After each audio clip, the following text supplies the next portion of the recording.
Hello, I'm Ollie, and this is Criminolly, where I talk about crime, pulp, horror, that kind of thing. Today, vampires, monsters, and more occult detectives. It's my weekly wrap-up.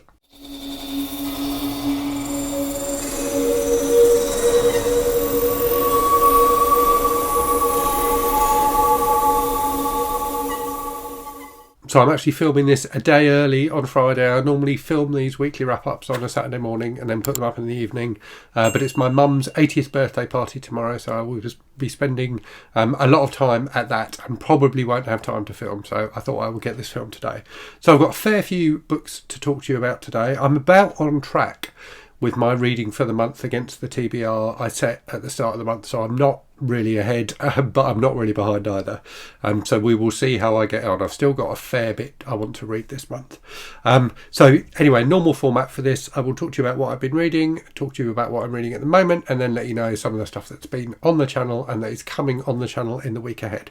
So let's do what I've been reading first, or what I have read. So I finished Dracula. So this was a group read that I did with my patrons. My patrons pick a book each month for us to do a group read of, and Dracula was this month's pick. It was really good. So I actually listened to the audio book on Kindle Unlimited rather than reading it. So the Amazon Classics audio version was really pretty good. And I really, really enjoyed it. So a reread for me, but it's such a great novel and it's not hard to see why it has stood the test of time. Still incredibly readable today. Despite the fact it was written so long ago, it's really, really digestible. And I think part of that is down to the fact that Stoker, tells it through letters and diary entries and things like that. And so you get, lots of different voices. So I really think it's an effective book. And even though you know what's going to happen, because there's a lot of kind of foreshadowing and things like that in the first part of the book, and kind of the gradual revealing of the mystery of what's going on with Dracula.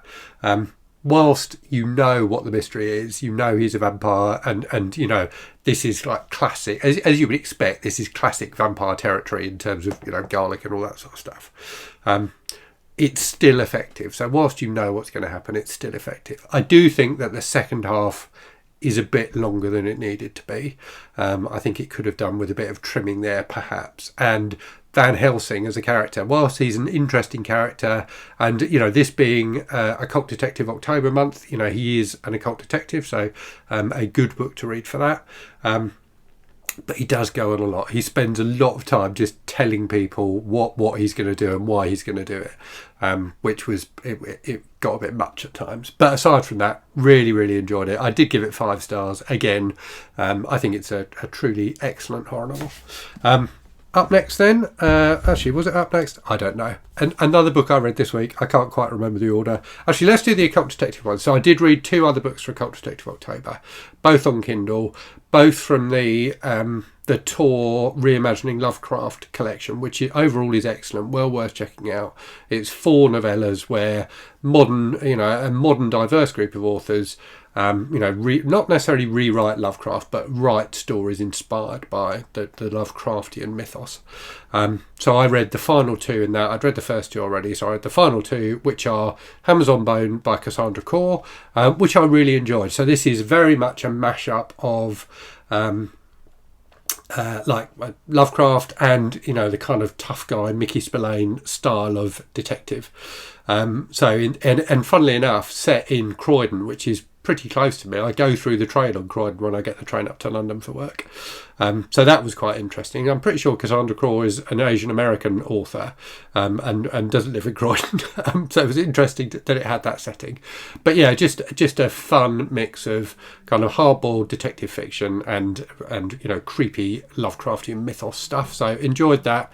And then read the final book in that collection, or final story in that collection, Agents of Dreamland by Kiernan, which I didn't connect with quite as much. So still, it's got a really fun concept, and it's basically about kind of UFOs and the elder gods and all that kind of stuff, and about this one character in particular who's kind of the occult detective, whose name I forget now. I think he might be called the Architect or something like that. He's got like a weird name. Investigating stuff. But yeah, I didn't quite connect with it as much as I did with Agents of Dreamland, or indeed with the first 2 novellas in that collection, which I read last year, both of which I thought were excellent. So yeah, so that was what I read this month or this week for Occult Detective October, and it was the read a book by either a diverse author or featuring diverse characters. So read those two for that. Moving on then, so I read A Suspension of Mercy by Patricia Highsmith as part of my ongoing Patricia Highsmith read through, which I'm doing with Anne from the channel Novella. This was really good. I really enjoyed this. It's a very strange book, like many Highsmith books. It's kind of weird. It's about this couple who live in, again, funnily enough, live in England. So Highsmith, obviously an American, but I think did live in England for periods of her life. So they live in Suffolk, and in fact live in an area of Suffolk that I know very well. So that was quite interesting. And there were also scenes in this book set in Brighton, which I also know very well because it's about 5 miles that way. So yeah, about this couple who kind of don't really get on. They're a youngish couple. They kind of don't really get on. And the husband, who's a writer, kind of fantasises about murdering his wife. And the wife then goes away. I don't want to give too much away, but effectively you end up with a situation where you're fairly sure the husband hasn't murdered his wife, but you're not completely sure. And, you know, she goes missing and there's an investigation and things like that. And you don't really... There's large periods of this book where I found myself questioning my recollection of what I thought had happened. And it's really masterfully done. Highsmith is such a good writer of this kind of thing, and this was definitely one of her better ones. I wavered between giving it 5 stars and 4 stars. I ended up on 4 stars because it didn't have like a wow moment like some of her books have had for me, but I did think it was a really good interesting thriller, so definitely worth checking out if you're a fan of that kind of thing. So then also read Sister Maiden Monster by Lucy A. Snyder, which was a buddy read with one of my patrons, Scott. This was okay. So like perhaps that Caitlin R. Kiernan novella, it's got some really interesting ideas. So again, it's kind of Lovecraftian. So it's about there's been like another pandemic of a different kind of virus, like more of a kind of digestive kind of virus. I don't know what the word is. So yeah, gastrointestinal, I suppose. So yeah, there's been this other virus, and people who've had the virus get classed as like different classes of people, and some of them are kind of like borderline psychotic after having the violence and after having the virus, and like attack people and things like that. So you've got that going on, and you've got like a kind of another version of lockdown effectively. But the virus like transforms people in weird ways. And there are 3 separate kind of characters that are described in this book that Snyder uses to kind of paint the picture of what's going on in 3 separate sections. So they don't run kind of concurrently, they run one after the other. Do I mean concurrently? Consecutively. They don't run at the same time. It's not one of those books that flips back and forth. You get one section about one character, one section about another character, and so on. So some really interesting ideas. It's very graphic at times, both in terms of sex and violence. But for me, it kind of, and for Scott as well, so we had a discussion about it, kind of fell apart a bit at the end and just felt a bit messy. I do feel like it could have done with another draft, another rewrite to tighten things up a bit, because I ended up somewhat confused about what was going on, which is not that unusual for me with books, but was definitely the case with this one. So that's what I've read this week. So those five things. Continuing to read, I don't think I'd started this when I filmed this video last week actually, so I'm also reading The Moonstone by Wilkie Collins. So this is for the Classics and Company project run by Anne from Anne Novella and Micah Cummins, which is basically they have a different guest host for every book. I'm the guest host for this one because it's a classic mystery novel, so it kind of fits with the crime element of the channel, and I think we're going to do like a live stream at some point and discuss it, or a video and discuss it. But yeah, really enjoying this. So often considered to be the first true detective novel. And it's about the Moonstone, which is this huge diamond that's been basically stolen from India by a British soldier and brought back to the UK. And he then bequeaths it in his will to his niece. and it then goes missing. So it's about the mystery of, where is the Moonstone, and told in quite an interesting way. So the first, it's told through multiple narrators, but the main narrator is, like, for pretty much the first half of the book, certainly the first third of the book, is this one guy, and I really, really enjoyed that part of it. It's kind of a classic British country house kind of mystery. I'm now over halfway through, and it's flitting to different characters now, and I'm enjoying it a bit less. But the first third of it I thought was absolutely fantastic, but still really enjoying it, and still want to find out what's happened to the Moonstone. And then I'm also reading for my Stephen King project, From a Buick 8. So this is a Stephen King book that when I announced my Stephen King project, and if you don't know what that is, it's basically me reading all the Stephen King books I haven't read yet. This was one I couldn't remember if I'd read it or not. I've given it 3 stars on Goodreads historically, so I guess I've read it, but I'm over a third of the way through, and I still don't really remember it. And I think maybe part of the reason I don't remember it is, apart from the central concept, which you could describe in a sentence. So the central concept is basically some, like, state troopers in, I can't even remember where, Colorado maybe, somewhere in America, find this car, this kind of vintage type car, which is in many ways weird. So whilst it looks like a normal car, like the engine isn't configured properly, and like the ignition key is just a flat piece of metal, and the engine doesn't, it doesn't run. It's just like bizarre. It's somehow otherworldly. I said you could describe it in one sentence and then completely failed to do so, but that's basically the concept. The problem is, so King basically just has spent that long still basically just describing that concept. So if indeed I did read it before, I think that's why I don't remember it that well, because it's kind of it's padded even by Stephen King standards, but I am quite enjoying it. It's definitely a King book, and one of my commenters or patrons pointed out that this was the first book King published after being hit by a car and nearly dying.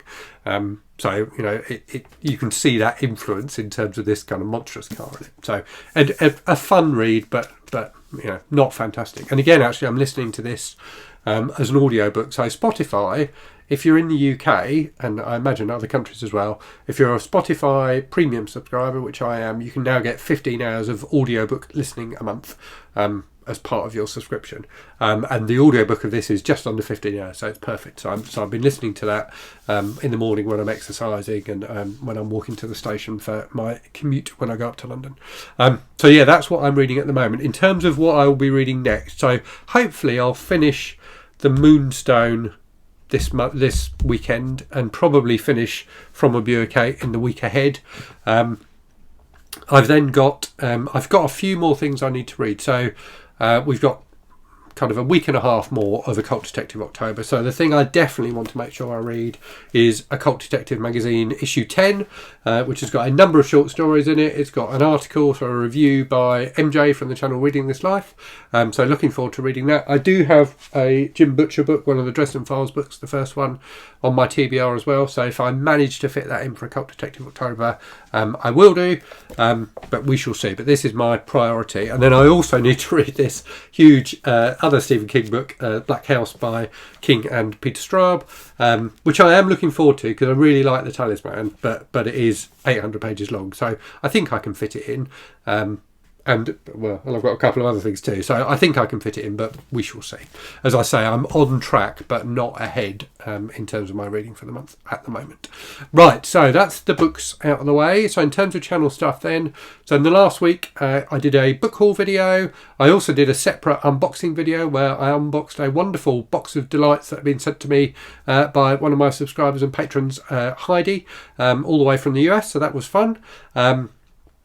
I did a top 10 serial killer book, so as part of this series I'm doing through October, where I'm doing a different kind of style of horror each week, I did top 10 serial killer books. I did the Stephen King book tag that was created by Jess from the channel Jess Book Girl TV, which was fun to do. So just talking about how I came to become a Stephen King fan, and what my relationship has been with what my relation with him has been like over the years as a reader. And I also did a review of All the Sinners Bleed by S.A. Cosby, which I thought was a really excellent thriller. In the week ahead then, so I've got an announcement video for a new event which is going up on Sunday. So an event that we're running in December. I'm not going to say any more than that, but tune in on Sunday if you're interested in taking part in a reading event in December. I'm going to do my final of these top 10s, which I think is going to be funny horror books, but I've only got 9 at the moment, so I need to think of another one for that, or it might end up being a top 9. I'm going to do a review of Tell Me I'm Worthless by Alison Rumfitt. And I'm also doing a video where I talk about some of the books I think I'm going to read for my Read What You Own challenge, and just talk about, why I think the Read What You Own challenge is a good thing to do, and how it's helped me to rediscover some books I'd completely forgotten about that I had on my shelves. So yeah, that's what's coming in the week ahead. I will leave it there for now then, and say, as always, thanks very much for watching. Hope you're safe and well out there. Hope you're reading good stuff, and I'll speak to you again very soon. Cheerio.